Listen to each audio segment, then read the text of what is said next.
أشهد أن لا إله إلا الله وحده لا شريك له وأشهد أن محمدا عبده ورسوله أما بعد فأعوذ بالله من الشيطان الرجيم بسم الله الرحمن الرحيم الحمد لله رب العالمين الرحمن الرحيم مالك يوم الدين إياك نعبد وإياك نستعين اهدنا الصراط المستقيم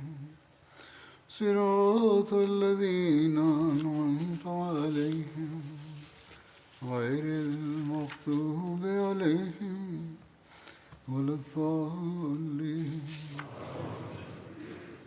Expedities. Van het materiaal dat ik bij me heb, wordt er melding gemaakt van de expedities die plaatsvonden voor de verovering van Mekka. Het is een korte vermelding, waarna ik het volgende onderwerp zal presenteren. Er is sprake van de expeditie van Abu Qatada al-Ansari naar Khidra. Deze expeditie vond plaats in Sha'ban van 8 Hijri. Abu Qatada was de commandant van deze expeditie. Khidra lag ten noordoosten van Medina en werd beschouwd als een deel van het land van Banu Maharib.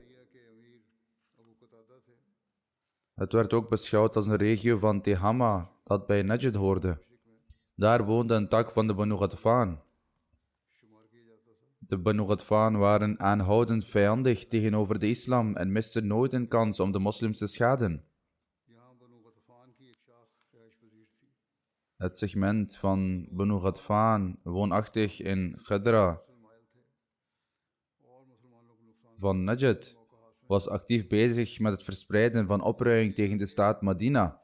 Hazrat Abdullah bin Abi Hadrat al-Aslami vertelt: ik trouwde met de dochter van Suraqa bin Haritha, die werd gemarteld in de slag bij Badr. Van alles wat ik in deze wereld heb verworven, was niets mij dierbaarder dan wat ik door deze verbintenis ontving. Ik had een bruidsschat van 200 dirham, maar ik had niets om haar te geven. Ik zei: Allah en zijn boodschapper zullen de betaling van de bruidsschat regelen. Dus ging ik naar de heilige profeet sallallahu alaihi wasallam en besprak de zaak met hem. Hij vroeg: hoeveel bruidsschat heb je vastgesteld? Ik antwoordde: 200 dirham, o boodschapper van Allah sallallahu alaihi wasallam. Ik verzoek om uw hulp bij het vervullen van de bruidsschat. De heilige profeet sallallahu alaihi wasallam zei: op dit moment heb ik niets waarmee ik je kan helpen, maar ik ben van plan om Abu Qatada op expeditie te sturen met enkele mannen. Wil je zich bij hen voegen? Ik hoop dat Allah jou de bruidsschat van je vrouw als oorlogsbuit schenkt.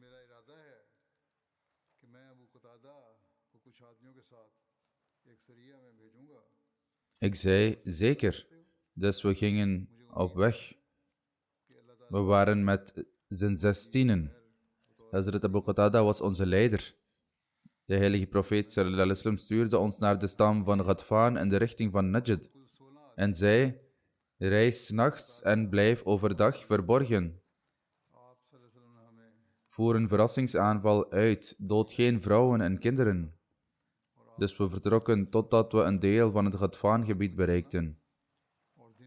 Toen de duisternis viel, hield Hazrat Abu Qatada een preek tot ons. Hij raadde ons aan Allah te vrezen en stelde ons in groepen van 2 op, zeggende: laat niemand van zijn partner scheiden. Of wordt hij gemarteld, of informeert hij me over de toestand van zijn metgezel. Laat niemand tot mij terugkomen en wanneer hem iets gevraagd wordt, zeggen: ik weet niet wat er met de ander is gebeurd. Jullie moeten bij elkaar blijven. Als ik takbir zeg, moeten jullie ook takbir zeggen. Als ik de aanval inzet, val jij ook aan. Maar achtervolg de vijand niet te ver. Achtervolg ze niet te veel. Als ze vluchten, laat ze dan gaan. Dus omsingelden we de mensen die daar aanwezig waren. Hazrat Abu Qatada haalde zijn zwaard tevoorschijn en zei takbir. En ook wij zwaarden onze zwaarden uit en verheven de takbir met hem. Toen vielen we de aanwezigen aan. Hij gaat verder. Plotseling zag ik een lange man langzaam lopen met een getrokken zwaard, spottend, zeggende: O moslims, kom naar het paradijs. Dus ik achtervolgde hem.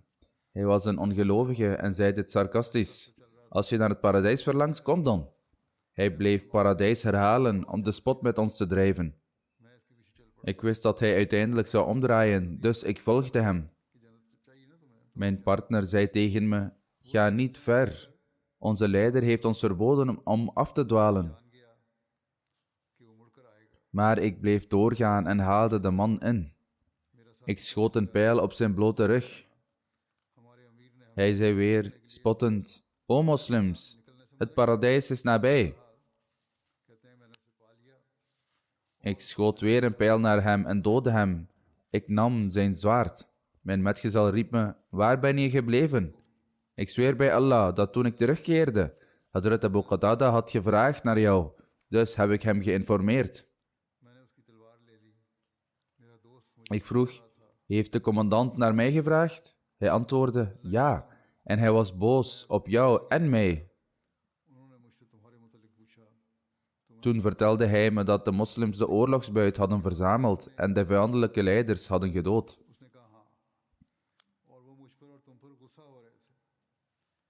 Dus ik ging naar Hazrat Abu Qatada en hij berispte mij. Ik legde hem uit over de man die ik had gedood en wat hij had gezegd. Daarna dreven we de dieren weg en namen de vrouwen gevangenen. Onze zwaarden hingen aan onze zadels. 's Ochtends druppelden er nog steeds druppels van mijn kameel. Er was een vrouw die omdraaide als een hert en huilde. Ik vroeg haar: Waar kijk je naar? Ze antwoordde: Bij Allah, ik ben op zoek naar een man. Als hij nog geleefd had, zou hij ons van jou gered hebben. Het kwam bij me op dat ze misschien verwees naar de man die ik had vermoord. En dat het zwaard bij mijn zadel het zijne zou zijn. Zij zei: Bij Allah, dit is de schede van zijn zwaard. Hij had precies deze schede bij zich. Probeer het zwaard erin te steken en als je de waarheid vertelt, zal het passen. Ik zag het zwaard in de schede en het paste perfect. Toen ze dit zag, begon de vrouw te huilen.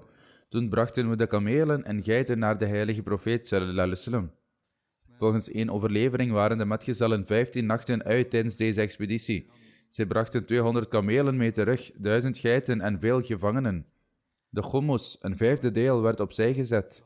En elke deelnemer kreeg 12 kamelen als een deel. 1 kameel werd gelijkgesteld aan 10 geiten. Volgens een andere overlevering bestond de buit van deze expeditie uit 200 kamelen, 2000 geiten en talrijke gevangenen. Dan is er het verslag van de expeditie gezonden onder leiding van Hazrat Abu Qatada naar de vallei van Edam.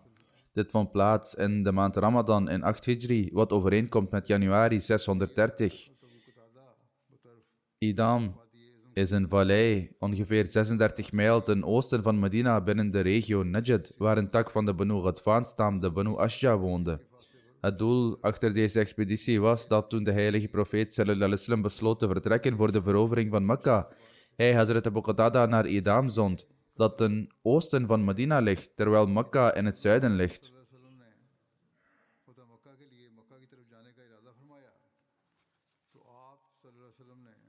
De reden hiervoor was zodat mensen zouden aannemen dat de heilige profeet sallallahu alaihi wasallam niet op weg was naar Mekka, maar naar Edam. Volgens één overlevering was de leider van deze expeditie Hazrat Abdullah bin Abi Hadrat. Hazrat Abu Qatada werd vergezeld door 8 andere metgezellen, onder wie Hazrat Muhallim bin Juthama al-Lathi was. Hazrat Abdullah bin Abi Hadrat vertelt, toen we de vallei van Edam bereikten, passeerde een man met de naam Amir bin Asbat Ashji hen. Hij naderde hen en bracht de groet van vrede in overeenstemming met de islamitische gewoonte. Toen ze dit hoorden, hielden de metgezellen zich aanvankelijk in met aanvallen, zich onthoudend van elke vorm van agressie, want in dergelijke omstandigheden verbiedt het islamitische gebod dit duidelijk. Echter, Hazrat Muallim had een eerder geschil met deze man. Bij gevolg gedreven door persoonlijke grieven viel hij Amir bin Asbad aan en doodde hem en nam zijn bezittingen en kamelen in beslag. Afgezien van dit incident kwamen de metgezellen geen andere groep of weerstand tegen, want hun taak was alleen om te dienen als afleiding voor de ongelovigen. Toen ze hun doel hadden bereikt, gingen de metgezellen terug. Ondertussen bereikte hen het nieuws dat de heilige profeet sallallahu alaihi wasallam op weg was gegaan naar Mekka. Toen ze dit hoorden, veranderden ook zij van koers en voegden zich onderweg bij de heilige profeet sallallahu alaihi wasallam. Toen zij de heilige profeet sallallahu alaihi wasallam bereikten, rapporteerden ze het hele incident, de moord op die persoon. Het staat opgetekend in de boeken van geschiedenis dat het volgende vers van de heilige Koran werd geopenbaard.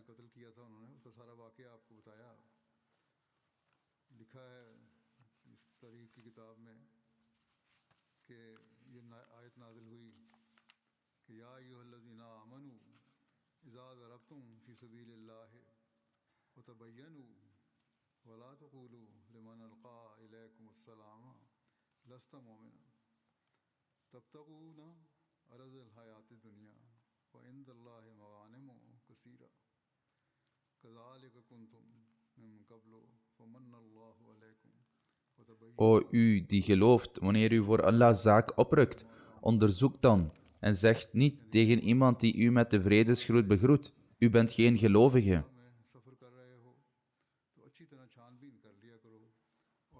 Zoekt u de goederen van dit leven? Bij Allah zijn goede dingen in overvloed. Zo was u voordien, maar Allah bewees u zijn gunst. Stel dus een nauwkeurig onderzoek in. Voorzeker Allah weet wat u doet.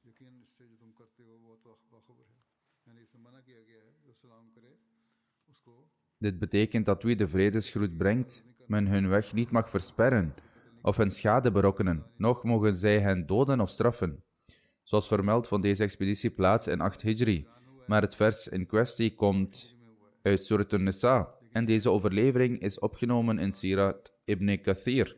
Wat betreft Surat An-Nisa, de meer algemeen aanvaarde opvatting is dat het werd geopenbaard tussen het 3e en 5e jaar na de Hijra. Het is mogelijk dat bij het vernemen van dit incident de heilige profeet sallallahu alaihi wasallam dit vers reciteerde om zijn ongenoegen te uiten. In ieder geval verbood hij hen door naar dit vers te verwijzen. Nu, als God het wil, zullen de verslagen over de verovering van Mekka beginnen. Op dit moment wil ik een oudere van de Jamaat noemen, die een eminent geleerde was, een vurig toegewijde van Khilafat en een groot dienaar van het geloof, die onlangs is overleden. Zo ook een andere toegewijde en oprecht Ahmadi, die gevangen zat, is ook overleden tijdens zijn gevangenschap.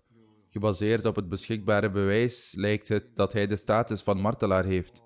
De eerste vermelding is van gerespecteerde Sayyid Mir Mahmoud Ahmed Nasir Sahib, zoon van Hazrat Sayyid Mir Muhammad Ishaq Sahib radiyallahu ta'ala anhu. Hij is onlangs op 96-jarige leeftijd overleden. Inna lillahi wa inna ilayhi raji'un. Hij was de neef van Hazrat Amma Jan, Hazrat Nusrat Jahan Begum Sahiba, en de schoonzoon van Hazrat Muslim Maud radiyallahu anhu en Hazrat Maryam Siddiqa Sahiba.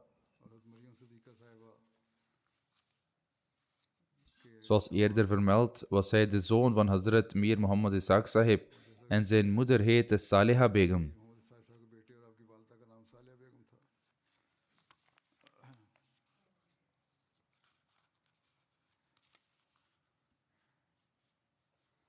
Hij was de kleinzoon van Hazrat Mir Nasir Nawab Sahib. Zijn moeder heette ook Saliha. die de dochter was van Hazrat Pir Manzoor Muhammad Sahib, de zoon van Hazrat Sofi Ahmed Jan Sahib uit Ludhiana. Sayyid Mahmood Ahmed Sahib voltooide zijn vroege opleiding in Qadian en behaalde later een bachelor aan de Universiteit van Punjab. In maart 1944, op de dag van het overlijden van zijn vader, Hazrat Sayyid Mir Muhammad Ishaq Sahib, wijdde hij zijn leven aan de dienst van het geloof. Zijn zoon Muhammad Ahmed schreef me ook dat Sayyid Mahmood Ahmed Sahib 17 maart als een belangrijke dag beschouwde. Toen hij zijn vader eens vroeg waarom hij deze dag zo belangrijk vond, antwoordde hij: het was de dag dat mijn vader overleed. Op die dag bracht Hazrat Muslim Maud radiyallahu anhu de hele dag bij ons thuis door. Sterker nog, hij leidde daar ook de gebeden. Bovendien heeft Hazrat Muslim Maud radiyallahu anhu een korte toespraak gehouden, waarin hij sprak over de religieuze diensten van Mir Sahib, zijn geest van toewijding en zijn geleerdheid. Mir Mahmood Ahmed Sahib zei dat toen hij dit hoorde, hij daarop stond en zei tegen de tweede kalif: Huzoer, ik bied mezelf aan voor levensdevotie, voor levenstoewijding. Bij het horen hiervan werd Hazrat Muslim Maud radiyallahu anhu overmand door een diepe emotionele staat. Hij stelde dit zeer op prijs.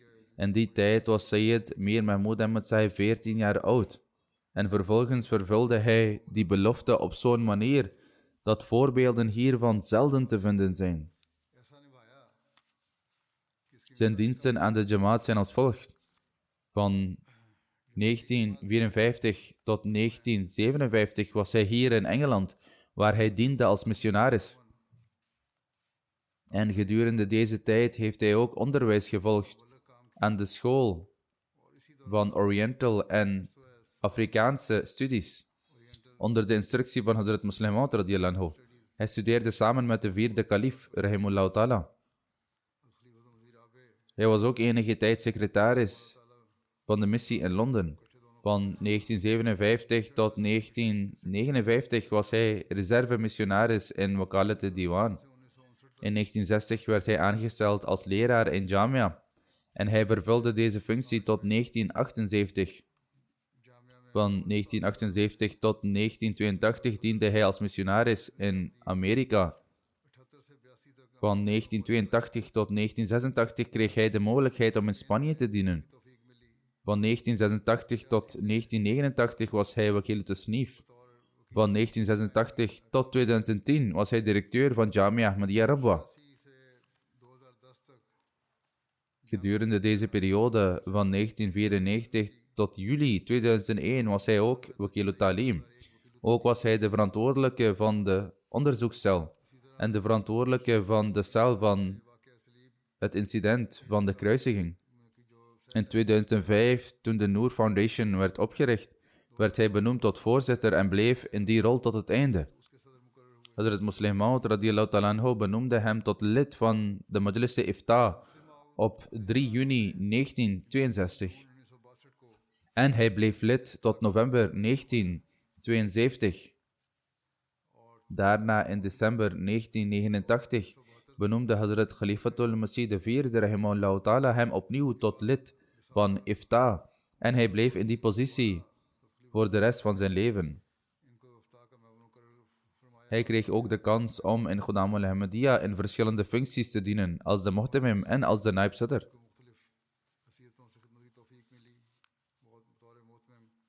Zijn academische diensten waren ook uitgebreid. Hij heeft veel geholpen bij de voorbereiding van de vertaling van de heilige Koran van de vierde kalif rahimahullah ta'ala, wat de vierde kalif ook noemde en uitte zijn dankbaarheid. De helpers van Rabwa vermeldend, onder wie Sufi Basharatur Rahman Sahib, Maulana Abul Munir Nurul Haq Sahib, Sayyid Abdul Hay Sahib, Maulana Dost Muhammad Sahib, Jamilur Rahman Rafiq Sahib enzovoort waren. Hij zei dat ze de kans kregen om te dienen. En hij zei hier ook dat Mir Mahmood Ahmed Sahib onder hen was. En bij de gratie van Allah bleef hij consequent bij hem. De vierde kalif rahimahullah ta'ala bedankte hen. Na het voltooien van de volledige Urdu-vertaling van de 6 authentieke boeken van Hadith, werkte hij aan de vertaling van Musnad Ahmad bin Hanbal. En op dezelfde manier werd er ook een commentaar van Sahih Muslim geproduceerd. Hij vertaalde ook Shamal al-Tirmidhi. Hij schreef tientallen wetenschappelijke artikelen over de Bijbel. Die werden gepubliceerd in verschillende kranten en tijdschriften. Hij schreef het commentaar van Deuteronomium en 3 van de Evangeliën. Hij deed ook wetenschappelijk werk op hoog niveau over onderwerpen zoals de begrafenis van Jezus, de zalf van Jezus en de migratie van Jezus a.s. Onder zijn gepubliceerde en ongepubliceerde werken zijn de geschiedenis van de heilige profeet sallallahu alaihi wasallam. Hij was een belichaming van de Koran. Het bestaat uit 3 delen. De prachtige uitspraken van onze geliefde profeet sallallahu alaihi wasallam is een ander boek. Ook een klein boekje met de titel 365 dagen. Voor dagelijkse lezingen na het gebed. Een ander boek is van Palestina tot Kashmir. Hij verzamelde onderzoek naar het leven van de heilige profeet sallallahu alaihi wasallam, samengesteld uit de geschriften van de beloofde Messias sallallahu alaihi wasallam, die momenteel nog niet gepubliceerd is. Hij schreef over geselecteerde onderwerpen uit Sahih Bukhari over tarbiyat, over morele hervorming. Evenzo toen de oude paus een beschuldiging uitte, weerlegde hij die ook. Bij de funderingsceremonie van de Basharat-moskee in Spanje, de hoeksteen waarop de derde kalif pad, werd vastgehouden door de gerespecteerde Mir Sahib.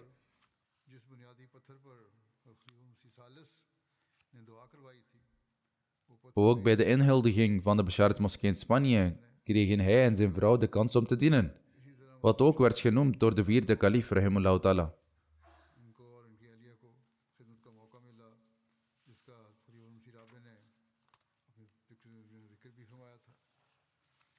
In 1955, tijdens de openingszitting van de Jalsa Salana, kondigde de tweede kalif radiyallahu anhu 8 nikahs aan. Een van hen was van Mir Mahmoud Ahmad Sahib, die de tweede kalif verbond met zijn dochter Amatul Mateen Sahiba. De tweede kalif zei dat gewoonlijk nikahs werden gehouden op 29 december, maar deze nikahs hadden enkele uitzonderingen. Een van hen was dat 1 nikah van zijn eigen dochter Amatul Mateen was. Die werd geregeld met Sayyid Mir Mahmoud Ahmad, zoon van Mir Muhammad Ishaq Sahib radiyallahu anhu. Vervolgens gaf hij meer details en verklaarde ook dat Mahmoud Ahmad momenteel BA Bachelor studeert in Londen. En als Allah de Almachtige alles goed houdt, is het gepland dat hij in mei volgend jaar zal terugkeren. Alle 3 van mijn kinderen. Hij noemde wie deze 3 zonen zijn en noemde toen hun namen. Mahmoud Ahmad, die mijn schoonzoon is. Daoud, die mijn schoonzoon is. Verwijzend naar Sayyid Mir Daoud Ahmad Sahib. En Tahir Ahmad, dat wil zeggen de vierde kalif, rahimahullah ta'ala, die de zoon is van Tahir Sahiba. Ik heb ze daar achtergelaten in Londen, zodat zij onderwijs kunnen volgen en de jamaat in de toekomst kunnen dienen. Ze zijn geïnstrueerd om uitmuntendheid in de Engelse taal te verwerven. Daarna legde hij uit, als ze eenmaal een hoog niveau van Engels hebben behaald, en omdat ze alle 3 ook Maulwi Fazil zijn, namelijk opgeleid in islamitische studies, en hun kennis van het Arabisch al uitstekend is, als hun Engels ook sterk wordt, zullen zij in staat zijn om de heilige Koran en boeken van de beloofde Messias te vertalen en daarmee behulpzaam zijn in de verspreiding van de beweging. Vervolgens legde hij uit, de Review of Religions heeft ook een capabele en waardige redacteur nodig. Daarom heb ik mijn kinderen daar achtergelaten. Hoewel in deze staat van ziekte en zwakte mijn kinderen daar achterlaten en de kosten verdragen van 3 zonen om zo te studeren, 2 schoonzonen en 1 zoon, moeilijk is. Toch vond ik de moeilijkheid van de beweging van groter belang dan mijn persoonlijke moeilijkheden. Hazrat Muslim Maud radiyallahu anhu hield de noodzaak om elk offer te brengen omwille van de gemeenschap altijd in gedachten. En hij bracht elke soort van opoffering voor dit doel, zijn rijkdom, tijd en kinderen ook. In 1982 leidde Hazrat Khalifatul Masih III rahimahullah ta'ala de nikah van Mir Nasir Sahib's oudste zoon, Daarin noemde hij Sayyid Mir Mahmoud Ahmad Sahib met betrekking tot Mir Muhammad Ishaq Sahib's nageslacht. Dus hij zei, God Almachtig accepteerde zijn gebeden. Dat wil zeggen, Mir Muhammad Ishaq Sahib's gebeden. En gezien zijn liefde voor God Almachtig, dat wil zeggen, de liefde van Mir Muhammad Ishaq Sahib voor hem, stelde God alle 3 zijn kinderen in staat om hun leven aan het geloof te wijden. Alle 3 zijn zonen hebben verschillende persoonlijkheden, net zoals ieder mens van elkaar verschilt. Echter, over dit zegt Hazrat Khalifat al-Masih III, rahimahullah ta'ala, verder. Voor zover ik heb kunnen nagaan, hadden alle 3 één ding gemeen, wat de Almachtige God ook voor hen verschafte, hoeveel Hij hun ook schonk. Men moet niet alleen tevreden blijven, maar men moet er ook blij mee zijn. Niet alleen oké, maar echt gelukkig. Hij zei verder, Sayyid Mir Daud Ahmed Sahib was zijn eigen persoon, toch bezat hij deze kwaliteit.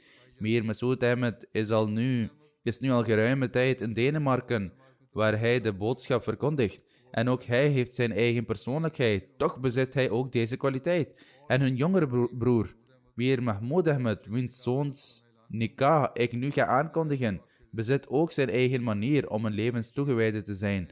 Toch belichamen ze alle 3 deze gemeenschappelijke geest van gelukkig leven en tevreden zijn met wat ze krijgen door de gemeenschap zonder extra eisen te stellen. Hij legt uit dat de kwaliteit van tevredenheid van hun vader geërfd is door de familie. De Almachtige God heeft het nageslacht gezegend van onze gerespecteerde oom van moederskant, verwijzend naar Mir Muhammad Ishaq Sahib, met een speciale genade.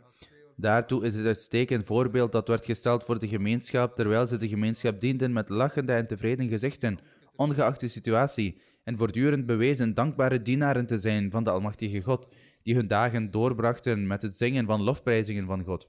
Aan het einde sprak hij een gebed uit voor hen dat de Almachtige God hun toekomstige nageslacht de genade gunt om aan deze normen te voldoen.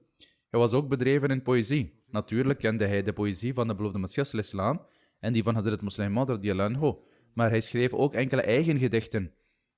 Dan, bij een gelegenheid, adviseerde hij zulke jonge mannen die de wens hebben om in Jamia Ahmadiyya te studeren, maar die nog niet zijn toegelaten. Hij presenteerde een gedragscode, wat een zeer goede gedragscode is, en die missionarissen in gedachten moeten houden. In feite zou iedereen die zich bij Jamia wil aansluiten of die Jamia is binnengegaan, dit in gedachten moeten houden. Het eerste in de gedragscode was dat ze elke ochtend om 3 uur wakker werden om te bidden. Wat volgens de Pakistaanse tijd de tijd is voor het tahajjud-gebed en om alle 5 dagelijkse gebeden elke dag in de moskee te verrichten. En hij adviseerde degenen die in Rabba wonen om tenminste 1 gebed te verrichten in Masjid Mubarak. Toen adviseerde hij dat ze elke dag moesten bidden om het welbehagen van de Almachtige God te verdienen en om liefde te ontwikkelen voor de heilige profeet Mohammed sallallahu alaihi wasallam, liefde voor de beloofde Messias al-Islam en liefde voor Khilafat. Het 5e punt was om het gedenken van Allah, aanroepingen van zegeningen op de heilige profeet sallallahu alaihi wasallam en vergiffenis vragen van Allah een kenmerkende gewoonte te maken. Het 6e punt was om regelmatig brieven te schrijven gevuld met uiting van liefde en trouw aan Khalifat al-Masih en verzoeken om zijn gebeden. Het 7e punt was het vervullen van de verantwoordelijkheden die ze momenteel hebben op de best mogelijke manier. Het 8e punt was om hun ouders te dienen en als ze ver weg woonden, om voor hen te bidden. Het 9e punt was om de heilige Koran met woord voor woord en lopende, namelijk idiomatische vertaling te leren. Het 10e punt was om ervoor te zorgen dat ze alle boeken die door de beloofde Messias al-Islam zijn geschreven, minstens 3 keer lezen.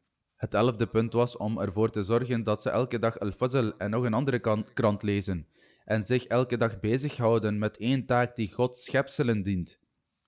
Zijn zoon Sayyid Ghulam Ahmad Farooq schrijft over hem: ik presenteer een paar overpeinzingen die de diepe liefde illustreren die mijn vader droeg voor Allah de Almachtige. Een liefde die zijn uitdrukking vond in zijn gebeden en herinneringen aan God. Ik was zelf getuige van de manier waarop hij zijn gebeden opdroeg in de moskee. Hij bad in een hoekje met zo'n diepe nederigheid en vurigheid. Wat zijn gebeden thuis betreft, kunnen we ons alleen maar voorstellen hoe spiritueel verheven ze moeten zijn geweest. Maar zelfs in het openbaar zou hij worden overmand door een zeer diepe emotionele toestand. Er bestond zo'n band tussen hem en zijn Heer, die zo natuurlijk was en vrij zonder enige pretentie. Eén die hij niet openlijk liet zien, maar soms zou het zich onbedoeld manifesteren en mensen zouden het uit zichzelf waarnemen. Ik zag bijvoorbeeld in het notitieboekje van mijn vader dat het woord Allah elke dag geschreven zou worden. Bij nadere observatie ontdekte ik dat wanneer hij zijn pen bijvulde met inkt, het eerste woord dat hij schreef Allah was. Dus op bepaalde pagina's of in zijn dagboeken zou men het woord Allah herhaaldelijk op verschillende regels vinden. In zijn laatste jaren had hij een zin geschreven op de muur van zijn kamer. O mijn Allah, ti amo. Ik vroeg hem wat het betekende. Hij antwoordde, ti amo is een Italiaanse uitdrukking die ik hou van jou betekent. Hij had het geschreven voor Allah de Almachtige. Hij heeft ook een gedicht gecomponeerd van God waarvan één couplet luidt: moge ik ooit het voorrecht krijgen, moge ik voor altijd uw goddelijke gelaat aanschouwen, uw verheven woorden. Tijdens een ziekte, toen hij een operatie onderging voor een blinde darmontsteking, hoorde hij de woorden, vrede zij met u, assalamu alaikum. En hij herstelde snel daarna. Zijn filosofie van aanbidding en gebed was diep geworteld in zijn relatie met Allah de Almachtige. De twee waren onafscheidelijk. Hij beschreef vaak zijn methode van smeekbeden tijdens tahajjud, uitleggend dat hij zou beginnen met gebeden van lofprijzing van Allah en voor hem om een band met hem op te bouwen. Bij een gelegenheid deelde hij dat elke dag tijdens tahajjud hij verzen voordroeg uit een gedicht gecomponeerd door zijn oom van vaderskant, Hazrat Dr. Sayyid Mir Muhammad Ismail Sahib radiyallahu anhu, getiteld Tom, namelijk Gij. Het openingsvers van dit gedicht luidt: Gij zijt de genezing voor de angst van mijn hart, o geliefde. Gij zijt ons doel en wij zijn het uwe. Hij legde ook de manier uit waarop hij zijn smeekbeden, zijn dua verrichtte tijdens de tahajjud, die ik hier kort zal samenvatten. Zijn zonen vertellen dat na het aanbieden van lofprijzing aan Allah en het aanroepen van de Rood Sharif, zou hij eerst bidden voor de beloofde Messias, zijn familie en de Khulafa. Daarna zou hij specifiek Hazrat Muslim Maud radiyallahu anhu en zijn nageslacht vermelden. Hierna zou hij beginnen met zijn eigen grootvader, Hazrat Mir Nasir Nawab Sahib radiyallahu anhu, en geleidelijk naar beneden gaan door elke generatie. Onder zijn kinderen begon hij altijd met bidden, eerst voor zijn dochter en dan voor zijn zonen. Hij beschouwt de smeekbeden als het ware middel van het vervullen van de rechten die verschuldigd zijn aan medemensen. Zijn liefde voor Khilafat was overduidelijk, maar boven al het andere stroomde zijn hart over met liefde voor de heilige profeet, sallallahu alayhi wasallam. Hij streefde er ijverig naar om het gezegende voorbeeld van de heilige profeet, sallallahu alayhi wasallam, te volgen, en dit was zelfs duidelijk in de kleinste zaken. Zijn zoon vertelt over een voorval. Bij 1 of 2 gelegenheden zat mijn vader toevallig op een ongemakkelijke stoel, terwijl ik op een comfortabelere zat. Ik stond op en bood hem mijn stoel aan, maar hij weigerde erop te zitten en zei: de heilige profeet sallallahu alaihi wasallam heeft verboden dat iemand van een andere persoon zijn plaats voor zichzelf inneemt. Hij voegde eraan toe: jij bent mijn zoon, maar dit zou in strijd zijn met de sunnah van de heilige profeet sallallahu alaihi wasallam en daarom kan ik daar niet zitten. Op dezelfde manier zou hij een bewuste inspanning doen de eerste te zijn die anderen groet wanneer men elkaar passeert. Op vrijdag na het vrijdaggebed en nogmaals na het asrgebed zou hij in gebed blijven. Hij werd niet graag onderbroken tijdens deze tijden. Uitleggend dat de heilige profeet sallallahu alaihi wasallam had verklaard dat dit momenten waren van de aanvaarding van het gebed. Zijn kinderen wisten dat ze hem op zulke momenten niet moesten storen. Op de dagen van de geboorte en heengaan van de heilige profeet sallallahu alaihi wasallam, evenals die van de beloofde Messias sallallahu alaihi wasallam, zou hij vooral de recitatie van de Rood Sharif aansporen en hij zelf herhaalde vaak het volgende: Subhanallah wa bihamdihi, Subhanallah al-azim, Allahumma salli ala Muhammadin wa ali Muhammad. Zijn zoon vertelt verder: eens toen ik Qadian bezocht, overhandigde hij me een geschreven gebed en instrueerde me: reciteer dit gebed eenmaal namens mij in elke kamer van Darul Masih. En bid ook bij het gezegende graf van de beloofde Messias sallallahu alaihi wasallam. In 1990 werd er een rechtszaak tegen hem aangespannen. Betreffende opmerkingen gemaakt tijdens een zitting van de Majlis Shura, hoewel de aanklacht was gebaseerd op artikel 298c, beschuldigde de rechter hem van het niet respecteren van de heilige profeet sallallahu alaihi wasallam en zijn metgezellen tijdens zijn toespraak. Hij weerlegde deze bewering met klem voor de rechter en uitte later aan mij zijn diepe verdriet die hij had gevoeld bij zo'n valse beschuldiging. De rechter beweerde: Mir Mahmoud Ahmed gebruikte denigrerende woorden voor de heilige profeet sallallahu alaihi wasallam en zijn metgezellen. Hierop verklaarde Mir Mahmoud Ahmad Sahib in de rechtbank: dit is een ongegronde beschuldiging, een leugen, een leugen, een leugen. Ik houd de heilige profeet sallallahu alaihi wasallam en zijn metgezellen in de hoogste achting vanuit het diepst van mijn hart en beleid absoluut geloof in zijn profeetschap. Ik ben een sayyid uit het edele geslacht van de profeet en ik roep de vloek van Allah aan op degene die liegt. Hij verklaarde dit moedig voor de rechter. Tijdens de laatste dagen van zijn ziekte zou hij zich steeds meer bezighouden met het reciteren van de Rood Sharif en zou herhaaldelijk zeggen: ik ben een nederige dienaar van Hazrat Muhammad Mustafa sallallahu alaihi wasallam. Zijn liefde voor de beloofde Messias sallallahu alaihi wasallam was eveneens uniek en diepgaand.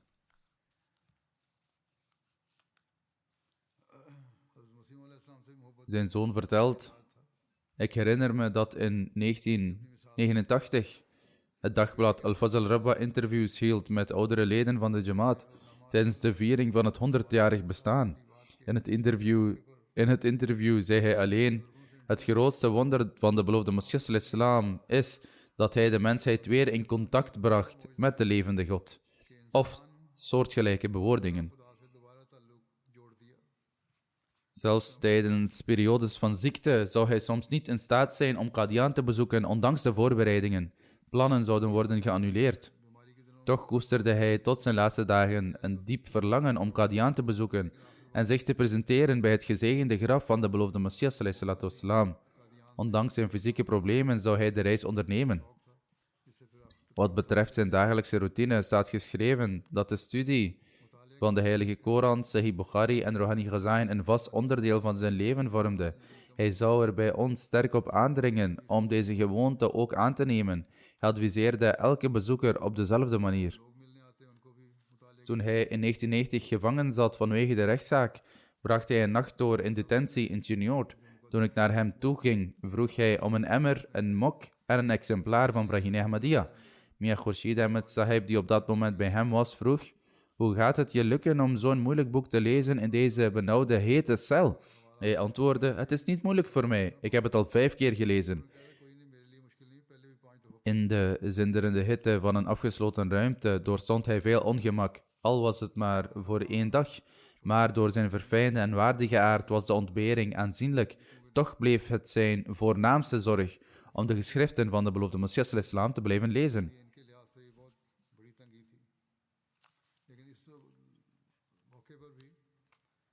Hij had een diepe beheersing van de religieuze kennis, niet alleen van de islam, maar ook van het jodendom, het christendom en andere religies. Hij was vooral bedreven in vergelijkende godsdienstwetenschap. Hij hield er niet van om alleen de traditionalistische vorm van jurisprudentie te volgen. In plaats daarvan zou hij vaak adviseren: zoek leiding in de heilige Koran, de sunnah van de heilige profeet sallallahu alaihi wasallam, authentieke hadith en de religieuze kennis overgedragen door de beloofde Messias sallallahu alaihi wasallam en zijn khulafa. Hij bestudeerde vaak seculiere vakken, vooral wetenschappelijke onderwerpen en geschiedenis, en boeken over recreatieve activiteiten zoals tochten. Hij had uitgebreid de werken gelezen van zowel Engelse als Urdu-dichters en had de coupletten van vele dichters uit zijn hoofd geleerd. Op zijn iPad zou hij ook naar poëtische voordrachten luisteren. Hij had een opmerkelijke gave voor talen. Naast Urdu, Arabisch en Engels bereikte hij een aanzienlijke vaardigheid in Spaans, Italiaans en Hebreeuws. Hij keek regelmatig naar Italiaanse programma's op tv en zijn iPad. Voornamelijk omdat Hazrat Muslim Maud radiyallahu anhu hem ooit had opgedragen Italiaans te leren, waaruit bleek dat hij van plan was hem naar Italië te sturen. Hij zei vaak: hij droeg me op om de taal te leren. Ik leer nog steeds. Die richtlijn is nooit ingetrokken, dus het blijft tot op de dag van vandaag geldig voor mij. Daarom blijf ik er naar handelen.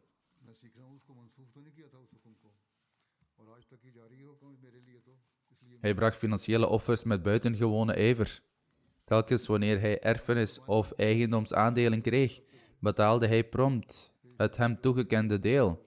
Mubashir Ayaz Sahib, die momenteel directeur van Jamia is, schrijft dat Mir Sahib een uitzonderlijk onschuldig en vroom leven leidde. Hij was uiterst verfijnd, maar toch bescheiden en nederig. En belichaamde voorbeeldige tevredenheid en vertrouwen in Allah.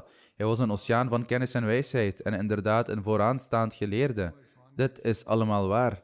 Naast een geleerde met een aanzienlijke reputatie was hij ook een commentator van de Koran en een hadith-geleerde.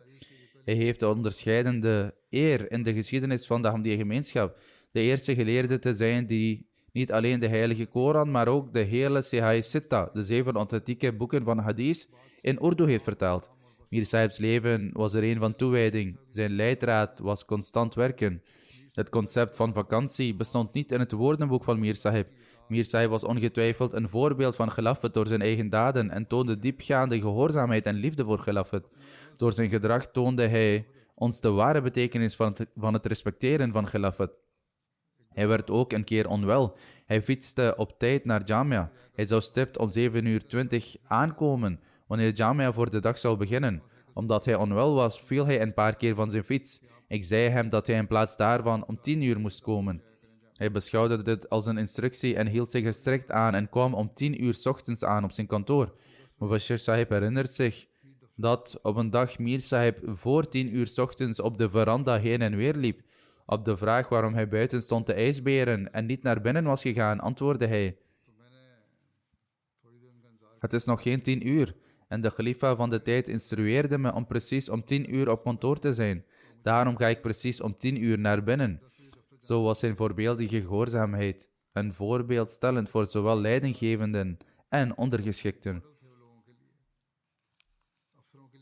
Tanveer Nasir Sahib, een missionaris in Qadian, noemt een dierbare herinnering aan Mir Sahib. Hij herinnert zich dat hij in Masjid Mubarak in Qadian zat, waar hij Mir Sahib zag ijsberen op de eerste rij van de moskee.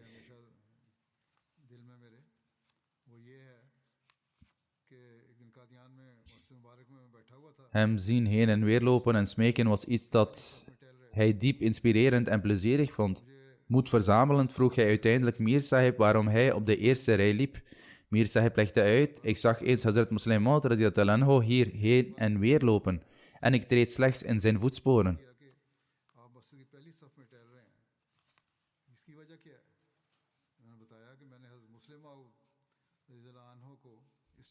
Zijn liefde voor Hazrat Muslim Maud radiyallahu anhu was diep opmerkelijk. Firoz Alam Sahib schrijft dat Mir Sahib directeur werd tijdens zijn tweede of derde jaar bij Jamia. Het was ons geluk, zegt hij. Mir Sahib heeft ons enorm beïnvloed, niet alleen academisch, maar nog veel meer door zijn voorbeeldige karakter en daden als geleerde. Ik deed mijn best om zijn lessen bij te wonen, ernaar te luisteren en ernaar te handelen. Hij onderwees ons in vergelijkende godsdienstwetenschappen en legde vaak de argumenten uit, gepresenteerd door de beloofde Messias al-Islam in zijn geschriften.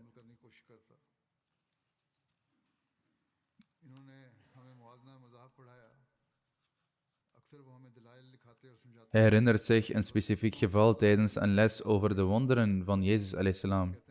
Toen Mir Sahib retorisch vroeg of wonderen vandaag de dag nog steeds gebeuren en vervolgens zijn persoonlijke ervaring deelde.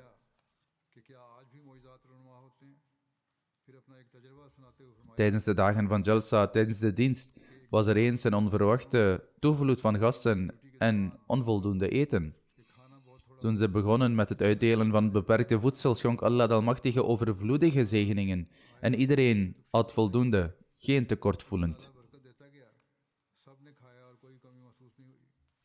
Zijn kleinzoon Hashir Ahmed, zelf missionaris, schrijft dat Mir Sahib oprecht van Allah de Almachtige hield, een blijvende indruk van goddelijke genegenheid achterlatend op iedereen, jong en oud. Hij was nauwgezet in het verrichten van tahajjud en regelmatige gebeden. Nu hij ook missionaris is, moet hij ook in de voetsporen van zijn grootvader treden. Mir Sahib had een buitengewone liefde voor de Koran, een liefde die hij nog nooit had gezien. Hij deed lange recitaties na het Fajr-gebed. Ashir herinnert zich dat hij als kind bij hem logeerde. Toen Mir Sahib hem wakker maakte voor het Fajr-gebed, na het voltooien van zijn eigen tahajjud, hield hij zich bezig met lange, oprechte recitaties van de Koran. En dit raakte hem diep.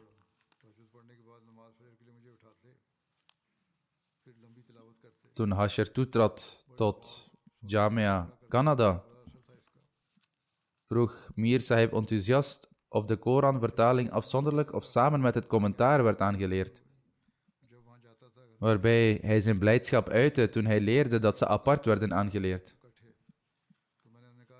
Hij was bezorgd dat mensen meestal het commentaar leren, maar niet de vertaling. Met betrekking tot Mir Sahib's diepe liefde voor de beloofde Messias al-Islam, zegt Hashir dat hij zeer toegewijd was aan het bestuderen van de Rouhani Khazain.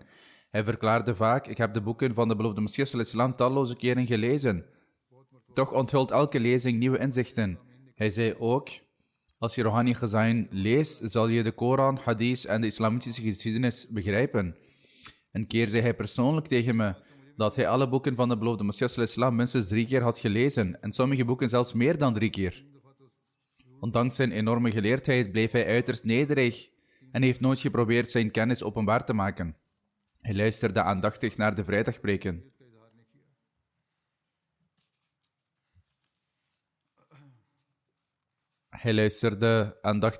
de vrijdagpreken. Asher vertelt op een keer toen de elektriciteit in Rabwa uitviel. Dit komt vaak voor in Pakistan. Toen de elektriciteit uitviel, viel de tv uit tijdens een preek. Ik was toen nog jong. Toen ik op het punt stond te vertrekken, droeg hij me op om te blijven, raadde geduld aan en zei: je weet nooit wanneer de stroom terugkeert. En de preek van de kalif wordt hervat, opdat hij zijn woorden niet mist. Hij zou zoiets niet tolereren. In plaats daarvan zei hij te zitten en ondertussen te smeken, want dat is een grote zegen. Op een keer hield ik een toespraak en hij kreeg er geen informatie over, waardoor hij het miste. Toen hij MTA aandeed, was de toespraak al afgelopen. Hij vroeg een jongere om het voor hem af te spelen op zijn iPad. En hoewel het in een andere taal afspeelde, bleef hij ernaar luisteren. Asher zegt: toen ik aankwam, speelde ik het voor hem in Urdu. En hij werd erg blij en dankbaar. En zei dat ik hem een grote dienst had bewezen. Hij sprak ook zijn dankbaarheid uit naar kinderen.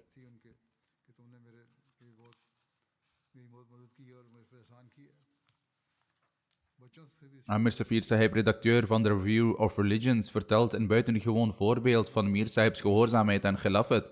Amir Sahib herinnert zich dat hij contact opnam met Mir Sahib. In feite had ik zelf Amir Sahib opgedragen om bepaalde geleerden te vragen om voor het tijdschrift te schrijven. En ik had een paar namen genoemd, waaronder die van Mir Mahmood Ahmed Sahib.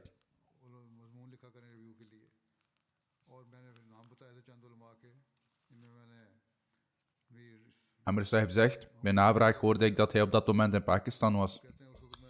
Ik vroeg zijn familieleden om te zien of hij op dat moment zou slapen, aangezien het rond 10 uur of 11 uur 's nachts 's avonds was, waarop ze nee zeiden.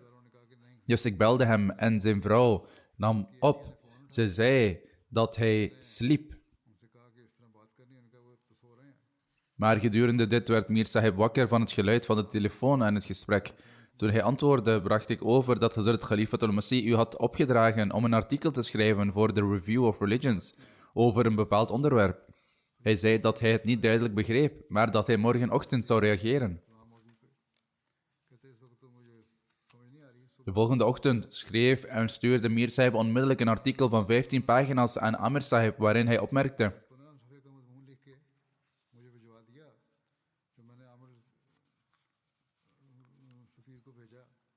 een jonge man belde gisterenavond de instructie van Khalifat al-Masih overbrengend om een artikel te schrijven. Ik heb 15 pagina's geschreven en stuur ze als eerste deel onmiddellijk. Ik zal meer blijven sturen. Dit was zijn uitzonderlijke gehoorzaamheid. Evenzo met betrekking tot stiptheid, zoals eerder opgemerkt, weigerde hij het kantoor binnen te gaan voor de afgesproken tijd van 10 uur, zich strikt aan de instructies houdend.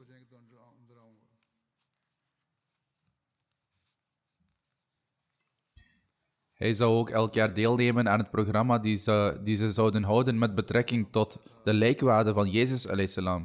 tijdens de tentoonstelling hier in Jalsa.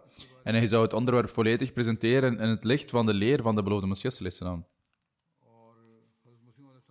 Amir Safir schrijft dat hij altijd zei dat wanneer missionarissen een academisch onderwerp bestuderen, ze geen rekening houden met de werkelijke of de Jamaat-standpunten, maar zich meer op wereldse bronnen richten. Maar zijn praktijk was echter dat op de eerste plaats hij de geschriften en opvattingen van de beloofde Messias al-Islam volledig zou begrijpen. waarna hij zou kijken naar de niet-Jamaat of seculiere standpunten.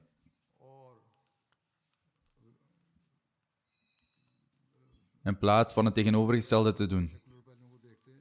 Hij zegt dat Mir Sahib vol vertrouwen de standpunten van de beloofde Messias islam zou presenteren voor de vooraanstaande deskundigen op het gebied van de lijkwade.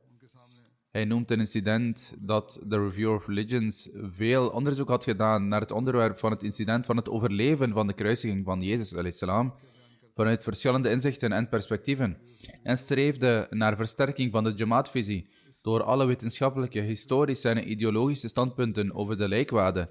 Mir Sahib's strategie was daarentegen anders. Zijn mening was dat de beloofde Messias islam de nadruk heeft gelegd op de zalf van Jezus. En hij zei dat de punten van de beloofde Messias islam tot de primaire basis moeten worden gemaakt en alle andere aspecten moeten als aanvullend worden beschouwd.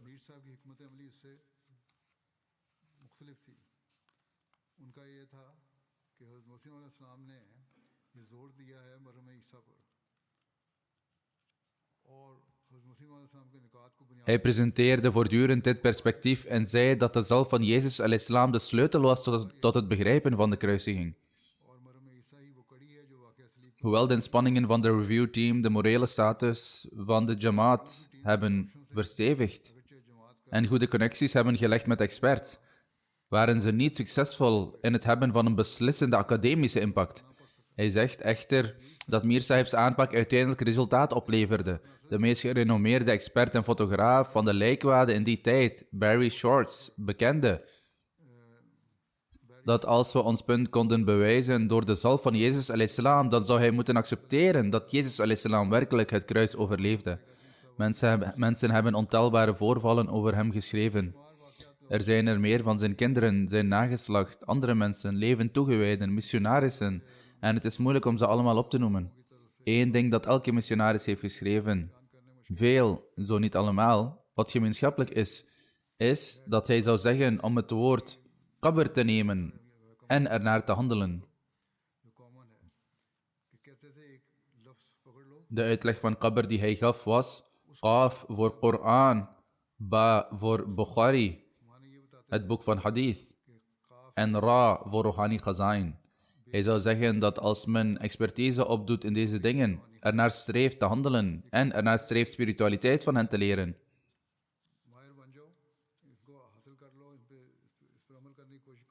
dan zouden ze succesvol zijn in het bereiken van hun doel.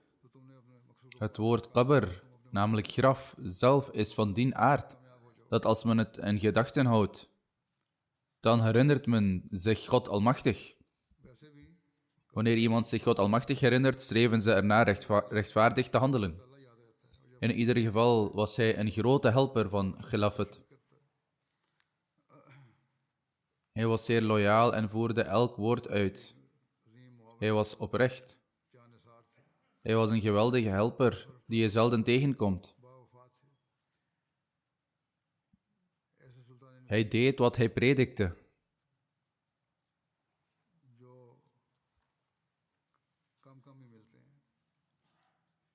Ik heb tenminste niemand anders gezien zoals hij. Mogen Allah de Almachtige het zo maken, want er is geen grens aan zijn schatten, dat er meer voorbeelden zoals hij zijn. En dat Allah de Almachtige Khilafat Ahmadiyya zulke loyale, oprechte en rechtvaardige helpers blijft schenken.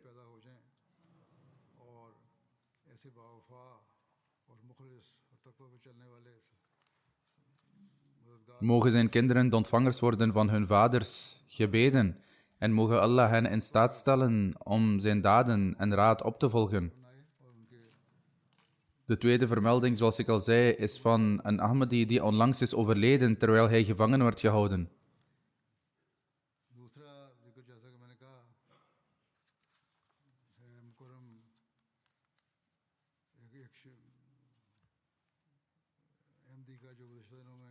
Dr. Tahir Mahmood Sahib uit Karachi, zoon van Ghulam Rasool Sahib. Inna lillahi wa inna ilayhi raji'un. Hij was 71 jaar oud toen hij stierf. Volgens de details werd wijlen Dr. Tahir Mahmood Sahib, de lokale voorzitter van de gemeenschap in Malir Kolonie, Karachi, samen met 2 anderen, Ijaz Hussain Sahib en Ayaz Hussain Sahib, aangeklaagd door de politie. En ze werden gearresteerd voor de manier waarop hun moskee in Malir-kolonie, Karachi, was gebouwd. En voor de vrijdaggebeden die daar werden verricht. Hij is op borgtocht vrijgelaten voordat hij in de gevangenis belandde. Maar zijn borgtocht werd later ingetrokken en ze werden gevangen gezet. In die periode, toen hij voor de rechter stond voor zijn borgtochtzitting, vielen een menigte tegenstanders en advocaten hem aan en gebruikten geweld tegen hem. Ze dreigden hem met ernstige gevolgen. In feite zei een politieagent tegen de menigte dat ze hem moesten neerschieten. Hij kreeg ook te maken met geweld op het politiebureau.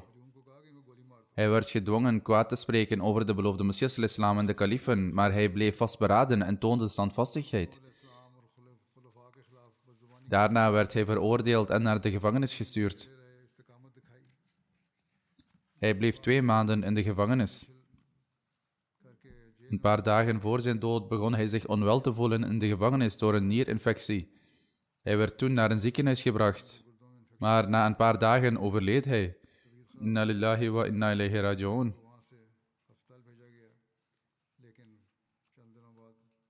Op het moment van zijn overlijden werd hij zelfs in het ziekenhuis in de boeien geslagen. Het is mogelijk dat zijn dood een gevolg was van de wreedheden waarmee hij werd geconfronteerd, wat zou hebben geresulteerd in inwendige verwondingen. Het is mogelijk dat dit de uiteindelijke oorzaak werd. Hij ging op deze manier om met de moeilijkheden van de gevangenschap. Hij werd voor de rechtbank geslagen. Dit alles bewijst dat hij op deze manier de rang van martelaar had bereikt. En hij zal tot de martelaren gerekend worden.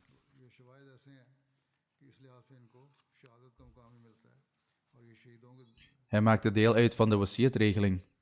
Hij had de gelegenheid om als plaatselijke voorzitter, secretaris Dawat ilallah en verschillende capaciteiten in de hulporganisaties te dienen. Ahmadiyyat kwam zijn familie binnen via zijn oom Hakim Ahmad Sahib, die trouw zwoer, en de kudde van Ahmadiyyat is binnengetreden door de inspanningen van Hazrat Maulwi Imam Deen Sahib radiyallahu anhu, een metgezel van de beloofde Messias al-Islam, in 1920, ten tijde van de tweede kalif radiyallahu anhu.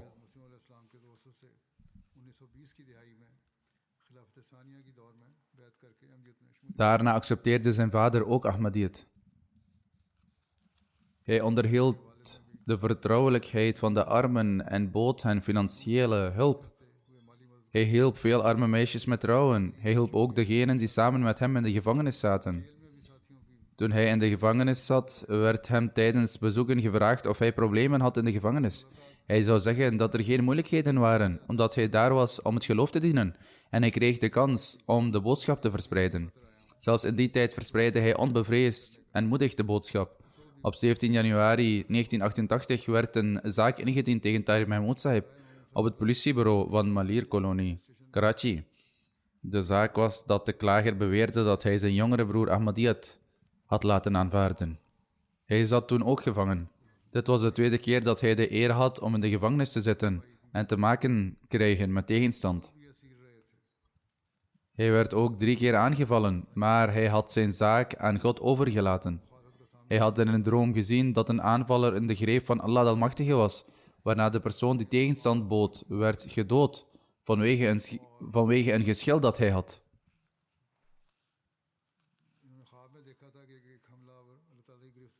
Onder die omstandigheden gingen de andere 2 naar het huis van de overledene en vroegen vergiffenis voor wat ze hadden gedaan.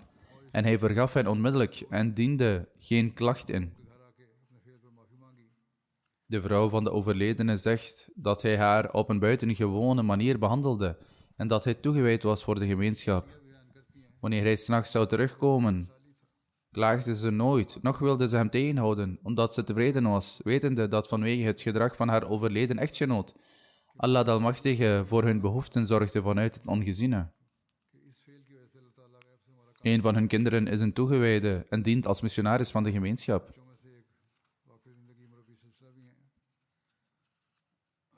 Hij schrijft dat in 1980 zijn vader de kans kreeg om een gevangene te worden op de weg van Allah, waarop de politie hem wreedheden toebracht.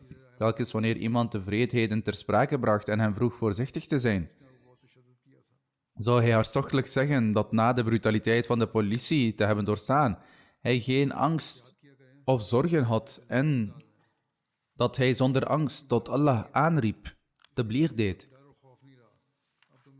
Hij wordt overleefd door zijn vrouw, gerespecteerde Mubashira Sahiba, een dochter en 3 zonen. Zijn zoon Munib Mahmood Sahib is missionaris in Pakistan. Mogen Allah de Almachtige genade en vergiffenis schenken aan de overledene, zijn positie verhogen en zijn kinderen in staat stellen in zijn voetsporen te treden. Het begrafenisgebed zal plaatsvinden na het gebed.